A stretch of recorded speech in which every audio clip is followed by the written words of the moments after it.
Good morning. Good morning, everyone, and it's good to see you all here today.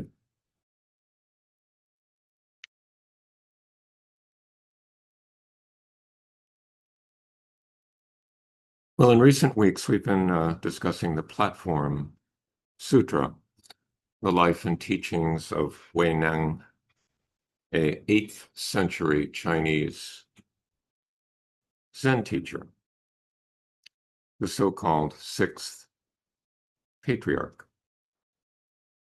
And in the section we'll be discussing today, he starts talking about the meaning of Mahaprajna Paramita.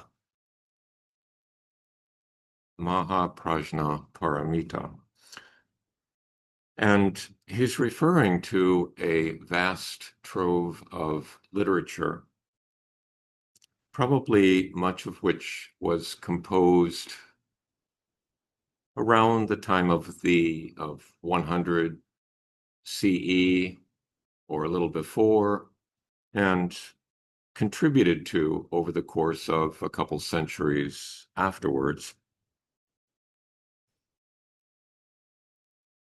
It's massive, really. And in fact, the largest collection is the Mahaprajna Paramita Sutra in 100,000 lines, which has not been translated fully into English yet. And they anticipate that it will take a couple decades to actually complete the translation into English. There is also a somewhat shorter version, the Mahaprajna Paramita Sutra of 8,000 lines, which has been translated only once by Edward Conze some time ago.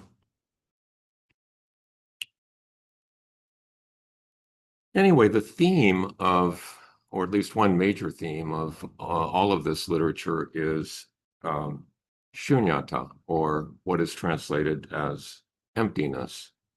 And shunyata is kind of a difficult thing to grasp. In fact, it may be sort of ungraspable, but and it's all the more difficult because we really don't have a good English word to describe it. Describing it as emptiness, there's the easy misunderstanding that it means nothingness, which is not the case. It can even be considered as fullness or fullness of potential.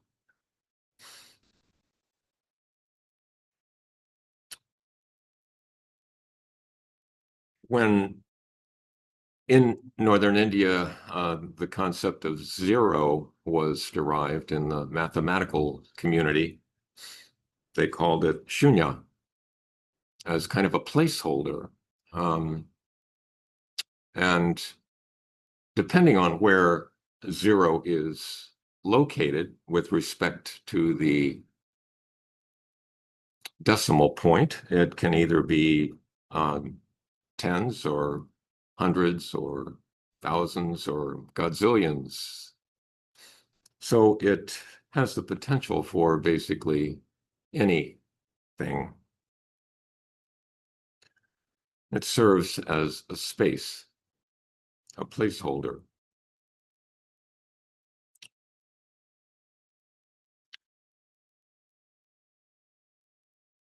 And when the Buddha talked about shunya or shunyata, he clarified that this emptiness meant empty of svabhava, which is often translated as own being, more literally translated as own being, of a fixed, separate self. Instead, if there is a self, which the Buddha did not deny, it's a dynamic process. It's in flux, and it is intimately related to everything else.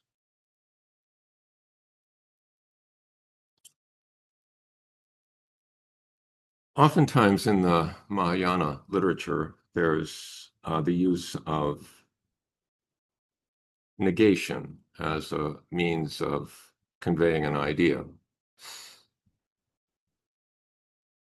Like no sun, no humans, because no sun, no earth, no fungi, no soil, no plants, no humans. We are so intimately related to all of these other things.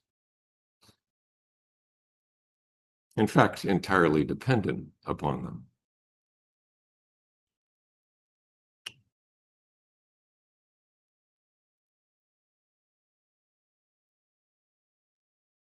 So, the notion of for instance, self-made man seems absurd in this perspective. It's no longer you against the universe because you are the universe filtered through this frail human body.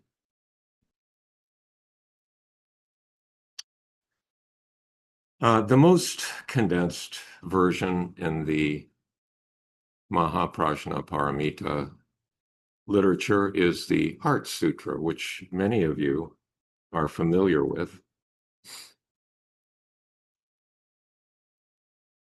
But I'll read just a short section of it as a reminder. The whole thing is only 1 page long.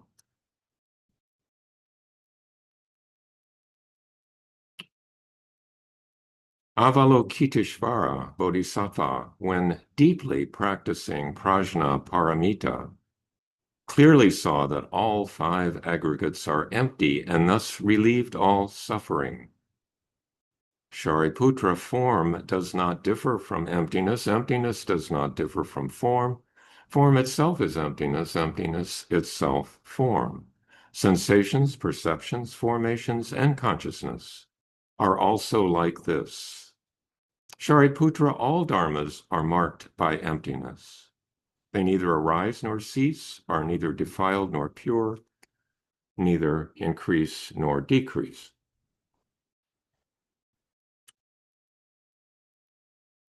So, in the section of the Platform Sutra that we'll talk a little bit about today, Hui Neng is concentrating on the word Maha.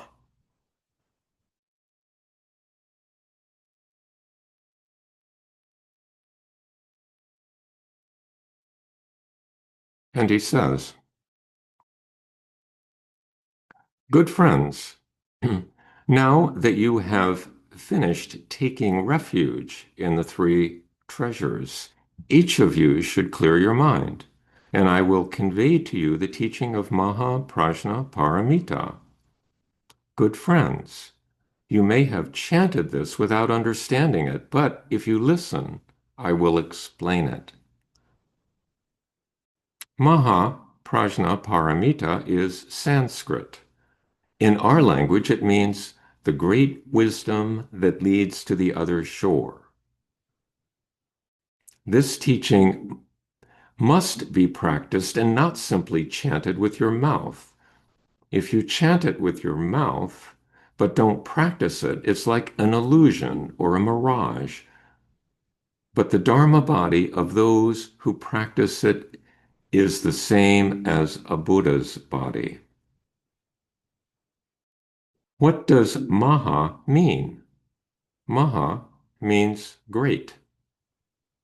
The capacity of the mind is so great, it's like space. But if you practice empty mind Zen, you will fall into a featureless void.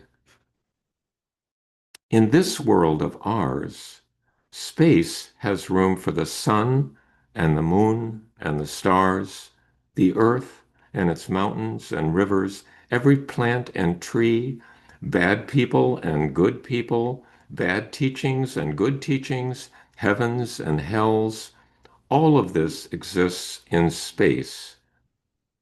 The emptiness of our nature is also like this. Our nature contains the 10,000 dharmas. That's how great it is. And the 10,000 dharmas are our nature. To see humans and non-humans, both the good and the bad, good dharmas and bad dharmas, without rejecting them and without being corrupted by them, this is to be like space. This is what we mean by great. This is what Maha means. Deluded people chant this with their mouths. The wise practice it with their minds. There are also deluded people who call having an empty mind and not thinking great.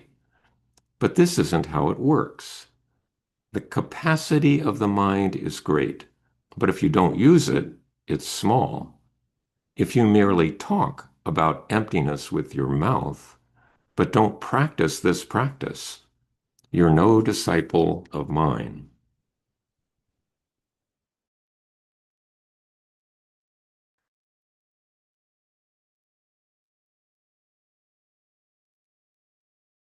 So, Hui Neng's take on the meaning of Maha here,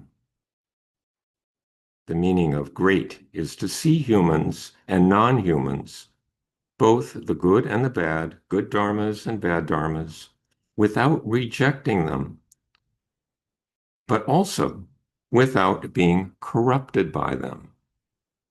This is to be like space.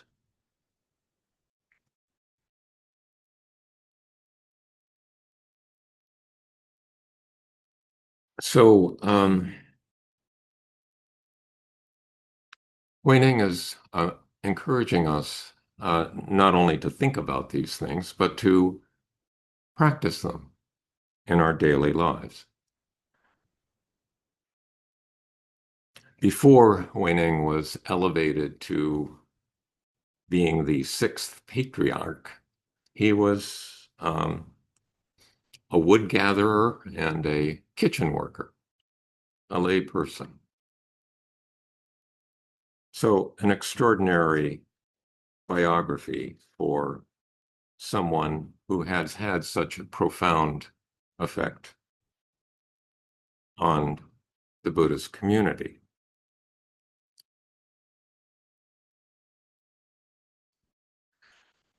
So, in a sense, Hui Neng is telling us to stay woke, to stay awake, to stay aware, to cultivate great mind, big sky mind, and to use that in the course of our daily lives. It's interesting, this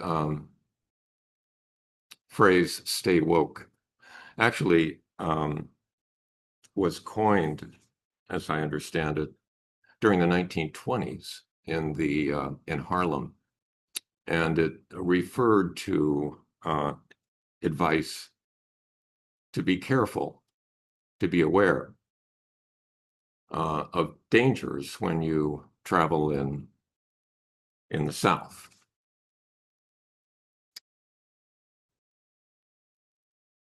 And the phrase was popularized by Ledbetter when he was talking about a song that he composed about the Scottsboro boys, who were 9 Black teenagers who were accused by 2 white women of rape. And they were 8 of the 9 were sentenced to death, and the other one was sentenced to life in prison. And despite multiple appeals and the recant of a witness, they remained in prison for decades, having by and large tragic lives.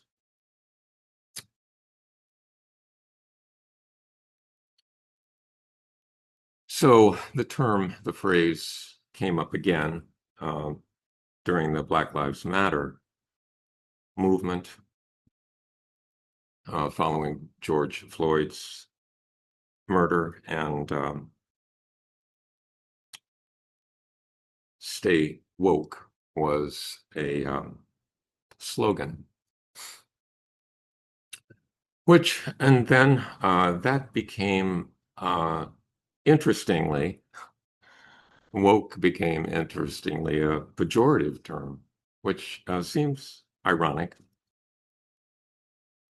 Basically, it means stay awake, stay aware,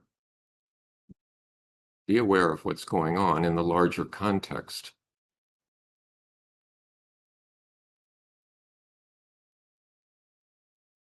And to use it as a pejorative would seem to make a virtue of being unaware, of not seeing the larger context.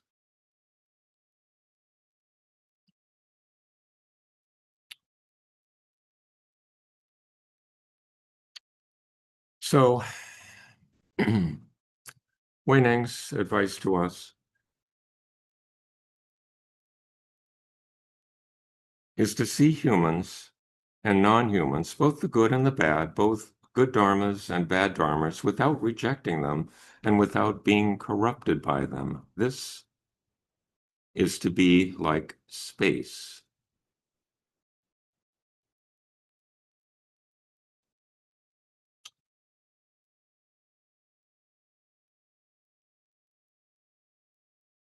So, what does it mean to practice Maha, to practice greatness of mind? I like the word vast as a description for mind, perhaps instead of great. It sounds less grandiose and somehow bigger, vast.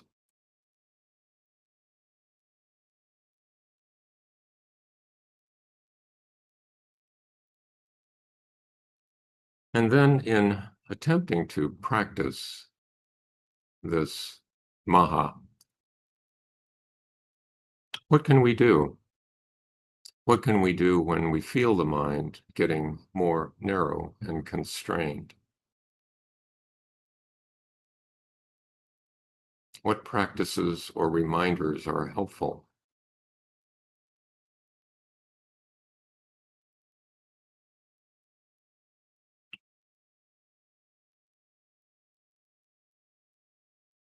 So perhaps even remembering the word Maha can be a help.